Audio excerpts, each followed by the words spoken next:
அனைவருக்கும் வணக்கம். நான் உங்க அஸ்ட்ரோ புவனேஸ்வரி. மகர ராசி மற்றும் மகர லக்னத்திற்கு குரு புதன் கிரக சேர்க்கைகள். ராசிக்கு 7ஆம் இடத்துல இருக்கக்கூடிய உச்ச குரு, ராசிக்கு 7ல புதன், இவங்க 2 பேர் கொடுக்கக்கூடிய பலன்கள் எப்படி இருக்க போகுது அப்படிங்கிறத நம்ம பார்க்க போறோம். மகர ராசிக்கு வந்து பார்த்தீங்கன்னா குரு அப்படிங்கிற கிரகம் சுப கிரகம். நாலேஜ், விஸ்டம், நிறைய சேலஞ்சஸ் இருக்கட்டும், எல்லாத்தையும் டிஃபீட் பண்ணி நான் ஜெயிக்கிறேன்னா ஃபைனல் நான் தான் அவுட்கம், நான் தான் விக்ட்ரி அப்படின்னா அங்கே இடத்துல குரு அப்படிங்கிறது ரொம்ப ஸ்ட்ராங்காக இருக்குது. குரு இல்லாமல் ஒரு வெற்றி அப்படிங்கிறத நம்ம அனுபவிக்கவே முடியாது. ஏதோ ஏனோ தானோன்னு கொடுத்தா அது வேற கிரகம். நல்ல சந்தோஷத்தோட நல்ல மகிழ்ச்சியோட இப்படி பாரு வெற்றி எனக்கு தான் அப்படின்னா இப்படி நம்ம சொன்னாவே அதுக்கு வந்து காரணம் குரு. ஸோ இப்போ குரு பிறந்த கால ஜாதகத்தில் நல்லா இருந்தாவே நம்ம வாழ்க்கையில் எந்த ஒரு விஷயமுமே அடுத்தவங்கள பார்த்து இது எனக்கு கிடைச்சிருந்தா நல்லா இருக்குமே, இது வந்து இந்த மாதிரி ஒரு விஷயம் வந்து எனக்கு ஆப்பர்ச்சுனிட்டிஸ் கிடைச்சா நல்லா இருந்திருக்குமே, இந்த மாதிரி எனக்கு ஒரு திருமண வாழ்க்கை இருந்தால் நல்லா இருக்குமே, இந்த மாதிரி ஒரு வண்டி இருந்தால் நல்லா இருக்குமே, இந்த மாதிரி ஒரு வீடு இருந்தால் நல்லா இருக்குமே அப்படின்னு நம்ம பார்த்து ஏங்க வேண்டியதே இல்லை. ஸோ சில விஷயங்கள்லாம் வந்து பார்த்திங்கன்னா பார்க்குறதுக்கு பிறந்த கால ஜாதகத்தில் ஒரு பெரிய யோகத்தை கொடுக்குற மாதிரி இருக்கும். பட் யோகத்தை கொடுக்காது. நம்ம எவ்வளோ பெரிய யோகம் பார்த்துருக்கோம். கஜகேசரி யோகம் பார்த்துருக்கோம், குருச்சந்திர யோகம் பார்த்துருக்கோம், சசயோகம் பார்த்துருக்கோம், ருசக யோகம் பார்த்துருக்கோம். எதுவும் கொடுக்காத ஒரு சைலண்ட்டான விஷயம், சைலண்ட்டான விக்ட்ரியை குரு புதன் கிரக சேர்க்கைகள் கண்டிப்பாக கொடுக்கும். பிறந்த கால ஜாதகத்தில் சைலண்ட்டாக அப்படியே ஜெயிச்சுட்டு வந்துட்டு இருக்கான் பாரு அவன். ஒரு 6 மாதத்துக்கு ஒருக்கா ஒரு வீடு வாங்குறாங்க, ஒரு வருஷத்துக்கு ஒருக்கா ஒரு வீடு வாங்குறாங்க, இவ்வளோ பணம் சேவிங்ஸ் பண்ணுறாங்க. அப்படியே அவங்களுடைய அப்படியே வந்து அவங்களுடைய வந்து விஷயங்கள் எல்லாமே அப்படியே ஹை ஸ்டேஜில் போயிட்டே இருக்குது. அப்படியே மியூச்சுவலாக அப்படியே ஒரு க்ரோத் அப்படிங்கிறது இருந்துகிட்டே இருக்குது. அப்படிங்கிறதுனா அந்த இடத்துல பிறந்த கால ஜாதகத்தில் இந்த குரு புதன் கிரக சேர்க்கைகள் ரொம்ப ஸ்ட்ராங்காக இருக்குதுன்னு அர்த்தம். அந்த ஸ்ட்ராங்காக இருந்தால் மட்டும்தான் நம்ம இந்த மாதிரி வாழ்க்கையில் பெரிய அளவுக்கு வெற்றிகள் அடையவும். எதாக இருந்தாலும் பேசி ஜெயிச்சிடலாம். பேசுறதுக்கே உண்டான கிரகம் யாருன்னு கேட்டிங்கன்னா இந்த புதன் தான். அந்த குருவோட பேசும்போது நம்ம பேசுகிறத 4 பேர் மதிக்கும்படி நம்மளை பார்த்தா கையெடுத்து கும்புற மாதிரி இது எல்லாம் யார் கொடுப்பாங்கன்னு கேட்டிங்கன்னா இந்த குரு புதன் கிரக சேர்க்கைகள். புதன் தான் இன்டெலிஜென்ட், புதன் தான் இந்த கிராஸ் பவர். நீ பேசுறது ஒருத்தங்களுக்கு வந்து தவறாக புரிஞ்சுதுன்னா அங்கே புதன் வந்து பார்த்திங்கன்னா அடி வாங்கியிருக்குது அப்படின்னு அர்த்தம். ஸோ நம்ம பேசுறதுக்கு முன்னாடியே நம்ம ஒருத்தங்களை புரிஞ்சுக்கிட்டோம் அப்படின்னா அங்கே புதன் ரொம்ப சூப்பராக இருக்குது. அதை வச்சு வாழ்க்கையில் எல்லாத்தையும் ஜெயிச்சிடலாம் அப்படிங்கிற அர்த்தம். ஸோ இந்த 2 பேருடைய இணைவு இந்த மகர ராசிக்கு எப்படி இருக்க போகுது. மகரம் அப்படின்னு சொல்லும் போதே மனசாட்சிக்கு பயந்து வாழக்கூடிய ராசி, இன்னைக்கும் கடுகளவு யாருக்கும் துரோகம் நினைக்காத ராசி. ஏன் மேடம் எங்களுக்கு மட்டும் இன்னைக்கு இவ்வளவு கஷ்டங்கள், நாங்கள் மட்டும் எல்லாரையும் ஏற்றி விட்டுட்டு ஏணி மாதிரி அதே இடத்துல இருக்கிற மாதிரி ஒரு ஃபீல் ஆகுது. எங்களுக்குன்னு ஒரு வளர்ச்சி ஒரு க்ரோத் எப்போ வரும்? எல்லாருக்கும் எல்லா விஷயமும் பண்ணுறேன், பட் என்னை யாருமே புரிஞ்சிக்கவே இல்லை. இந்த மாதிரியான வார்த்தைகள் அதிகமாக யார் சொல்கிறாங்க அப்படின்னு கேட்டிங்கன்னா இந்த மகரம் தான்.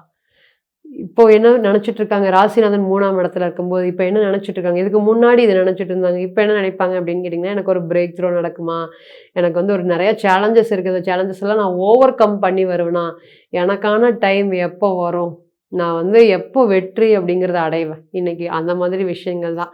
ராசிநாதன் 3ஆம் இடத்துல இருக்கும்போது நம்மளுடைய தாட்ஸ் எல்லாமே வெற்றியை நோக்கி இருக்கும். இத்தனை நாளாக நம்ம விட்டுட்டோமே, இத்தனை நாளாக இது பண்ணாமல் விட்டுட்டோமே, எல்லாரும் பண்ணிட்டாங்க, எல்லாரும் க்ரோ ஆகிட்டாங்க, நம்மளோட ஒன்றும் தெரியாதவங்க பொருளாதாரத்துலேயும் வந்து கீழே இருந்தாங்க, அதே போல் வந்து பார்த்திங்கன்னா ஒரு மைண்டு ஸ்டேபிள்லேயும் கீழே இருந்தாங்க, ஒரு முயற்சியும் கீழே இருந்தாங்க. பட் அவன் ஜெயிச்சிட்டான், நான் இன்னும் ஜெயிக்கவே இல்லை, ஏன் அப்படிங்கிற ஒரு மன உளைச்சல் மன உறுதியோடைய கம்மியான தன்மை இருக்குது. என்ன காரணம்னு கேட்டிங்கன்னா ராசியிலேயே குரு நீசம் அடைகிறப்ப பணத்தோட அருமை. உங்கள் பணத்தை நீங்களே வச்சுக்கோங்க, தயவுசெய்து போயிட்டே இருங்க அப்படின்னா அந்த இடத்துல இங்கே குரு நீசம் அடையக்கூடிய தன்மையை வெளிக்காட்டுவாங்க. அப்போ நீங்கள் என்ன பண்ணுவீங்க அப்படின்னு கேட்டிங்கன்னா பணத்துக்கு முக்கியத்துவம் கொடுக்க மாட்டீங்க. இந்த பணம்னால நீங்கள் இழந்த நிறைய விஷயங்கள் இருக்குது குடும்பத்துக்காக.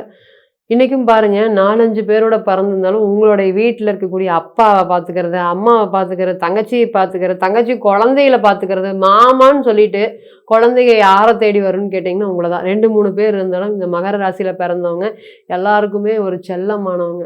காசு பாக்கெட்டில் இருந்தால் எடுத்து கொடுத்தா வேணுங்கிறத வாங்கிக்கோ, இந்த யோசிக்காமல் பண்ணுங்க அப்படின்னா. பட் அவங்க சாப்பிட்றதுக்கு கணக்கு பார்ப்பாங்க. அவங்க ஒரு சின்ன விஷயம் ஒரு ஹெல்த்துனா கூட அந்த ஹாஸ்பிட்டலில் போய் டாக்டரை பார்த்தா 500 செலவாகுன்னு சொல்லிட்டு ஒரு மெடிக்கல் ஷாப்பில் போய் 2 மாத்திரை வாங்கி போட்டு கம்முன்னு படுத்துக்குவாங்க. பட் அவங்க வெளியே பாருங்க, மாமன் புள்ள வந்திருக்கு, மாமா வந்திருக்கு, எங்கள் அக்கா வந்திருக்குது, இப்படியெல்லாம் பண்ணணும் அப்படியெல்லாம் பண்ணணும் அப்படின்ட்டு பொருளாதாரத்தில் யோசிக்காமல் செலவு பண்ணுவாங்க. பட் நமக்கு ஒன்று வரும்போது அந்த மாதிரி. ஸோ இந்த விஷயம் எப்படி பிரதிபலிக்கும்? உங்களுடைய அக்கா குழந்தைகளை நீங்கள் படிக்க வச்சுருப்பீங்க. நம்ம ரீசெண்ட் டைமில் ஒரு ஜாதகத்தை பார்த்தோம், ஒரு உண்மை நிகழ்வு. அவருடைய ஜாதகத்தில் அவருக்கு வந்து பார்த்திங்கன்னா 2 குழந்தைங்க. அந்த பொண்ணோடது வந்து பார்த்திங்கன்னா அவங்க சம்சாரத்தோடதும் ஜாதகம் சூப்பராக இருக்குது. அப்போ நம்ம சொல்லும்போது சொல்லியிருந்தோம், நீங்கள் வந்து பார்த்து கவனமாக இருங்க பொருளாதாரத்தில்.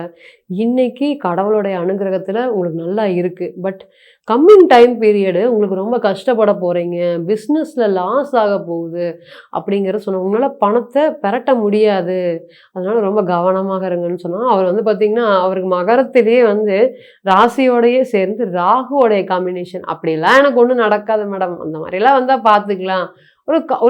ராகு இருக்கும்போது என்னன்னா தைரியமாக ஒரு அசால்ட்டு தன்மை ரொம்ப அதிகமாக வந்துடும். வெறும் ராகு மட்டும் இல்லை, இன்னொரு கிரகமும் அதோட இருந்தது.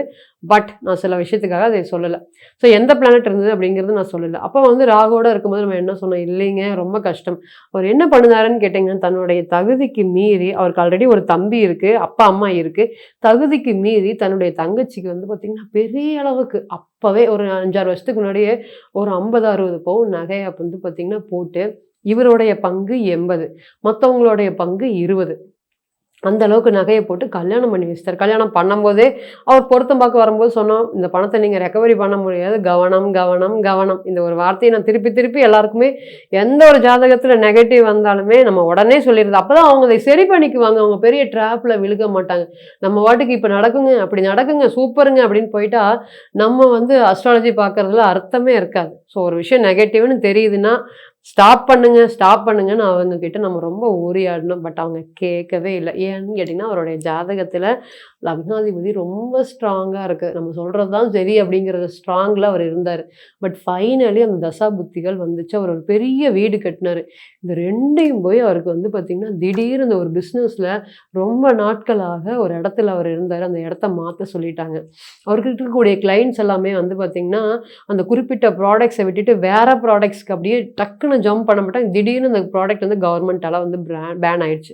அப்படி பண்ணும்போது அந்த டைஸ், அந்த கெமிக்கல்ஸ் வந்து அவங்களால பண்ண முடியாமல் போயிடுச்சு. அதனால இந்த திடீர் பிஸ்னஸ் லாஸ் காரணமாக அந்த வீட்டை வந்து பார்த்திங்கன்னா போக்கியத்துக்கு விட்டுட்டு வாடகை வீட்டில், அந்த வீட்டில் வந்து 4 பெட்ரூம் போட்டு அவங்க கட்டியிருந்தாங்க. அவங்க வாடகை வீட்டில் வந்து பார்த்திங்கன்னா ஒரு ரூமு, ஒரு சமையல் ரூம், அந்த அளவுக்கு ஃபினான்ஷியல் லெவலில் கீழே வந்துட்டு ஒரு அழுகாத ஒரு சுச்சுவேஷனில் அப்படியே மனசு 2ம் கலங்கி இருக்கும்போது நம்மக்கிட்ட ஜாதகம் பார்க்க வந்தாங்க.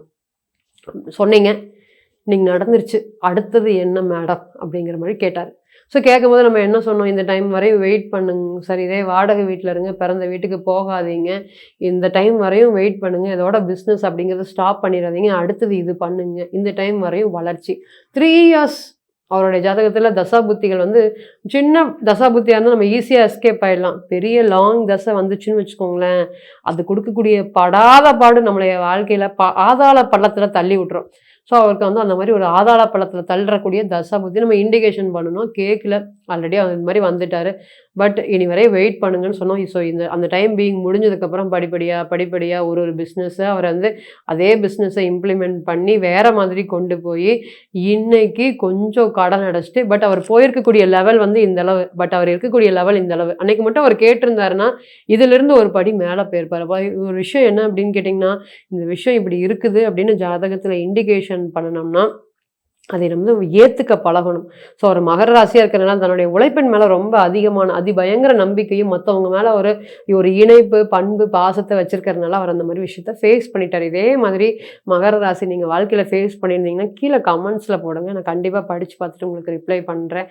அதே போல் இந்த குரு புதன் கிரக சேர்க்கைகள் சொல்லியே ஆகணும். 7ஆம் இடத்துல இருக்கிறனால வரன், தரமான திருமண வரன், 90s கிட்ஸ் ரொம்ப லாங் டைமாக அலையன்ஸ் பார்த்துட்ருக்கேன். பார்த்து சடைஞ்சு போய் இனிமேல் கல்யாணம் நடக்குமா நடக்காதா அதையாவது சொல்லிடுங்க அப்படின்னு சொல்கிற மாதிரியான விஷயங்கள்லாம் இருக்குது. ஸோ இனி அதெல்லாமே மாறப்போகுது. திருமணத்துக்கு ஒரு திடீர் வரன், இத்தனை நாளாக வெயிட் பண்ணிட்டு இருந்தோம், இந்த வரன் வந்துச்சு, டக்குன்னு ஓகே பண்ணிட்டோம். கொஞ்சம் பொருளாதாரத்தில் அப்ஸ் அண்ட் டவுன்ஸ் இருந்தாலும் எங்கள் 2 பேருக்கும் பிடிச்சிருக்கு, நாங்கள் பண்ணிக்கிறோம் அப்படின்னு சொன்னால் இந்த டைம் பீயிங்கில் ஒரு நல்ல ஒரு யோகத்தை கொடுத்துருக்கு. அதனால் தரமான திருமண வரன், உங்கள் மனசுக்கு பிடிச்ச மாதிரி இன்டெலிஜென்ட்டான மனைவி வர்றதுக்கு காத்துட்ருக்காங்க. அதே போல் ஹெக்டிக் ஒர்க் ஸ்டைல் வந்து பார்த்திங்கன்னா ரொம்ப ப்ராப்ளமாக இருக்குது. நான் வந்து மனைவி கூட சேர்ந்து தொழில் பண்ணலாமா? ஒரு ஸ்டார்ட் அப்ப உருவாக்கலாமா? எனக்கு தான் தொழில்ல ஒரு யோகம் இல்லைன்னு நெறைய அஸ்ட்ராலஜர் சொல்லிட்டாங்க. பட் மனைவி பேர்ல அவங்க கூட சேர்ந்து தொழில் பண்ணலாமே, ஆல்ரெடி அவங்க தொழில் பண்ணிட்டு இருக்காங்க. நான் அதில வந்து ஒரு ஆவனா, ஒரு வளர்ச்சி ஆவனா, ஃபுல் அண்ட் ஃபுல் அவங்க தான் அதைய பார்த்துக்கிறாங்க. இந்த மாதிரியான கொஸ்டின்ஸ்க்கு இனி வரக்கூடிய டைம் வந்து ஒரு குரோத் அப்படிங்கிறது கண்டிப்பா இருக்கு. ஸோ பார்ட்னர்ஷிப் போட்டு தொழில் பண்ணலாம். அந்த தொழில் மூலியமாக ஒரு வளர்ச்சி அப்படிங்கிறது கண்டிப்பா இருக்கு. அதை அந்த தொழில கத்துக்கலாமா? தொழில கத்துக்கிறதுக்கு உண்டான விஷயங்கள் பண்ணலாமா? ஆப்பர்ச்சுனிட்டீஸ் வந்தா அத யூஸ் பண்ணிக்கலாமா? இந்த மாதிரி வேலைய விட்டுட்டு நான் தொழில்ல இறங்கலாமா? ஒரே லைன்ல சொன்னோம்னா, வேலைய விட்டுட்டு தொழில்ல இறங்கலாமா? கண்டிப்பாக இறங்கலாம். இறங்குறதுனால ஒரு வாழ்வாதாரம் அப்படிங்கிறது கண்டிப்பா ஒரு வளர்ச்சிகள் அப்படிங்கிறது இருக்கு. பொருளாதார முன்னேற்றம் மகரத்த பொறுத்தவரையும் இந்த டைம்ல ரொம்ப அதிகமாக எதிர்பார்க்கலாம். குரு உச்சம் பெற்று ராசியை பார்க்கறதுனால தடைகள்லாம் விலக்கி பணம் கிளையண்ட் கிட்ட போய் மாட்டிக்கிச்சு மேடம். வாங்கவே முடியாத சூழ்நிலைகள். நான் வட்டிக்கு வாங்கி குடுத்துருக்கேன். அந்த பணத்த என்னால திரும்பியும் டேக் பேக் பண்ண முடியல அப்படின்னு டெய்லியும் தூங்காத நாட்கள் 1000 சொல்லலாம்.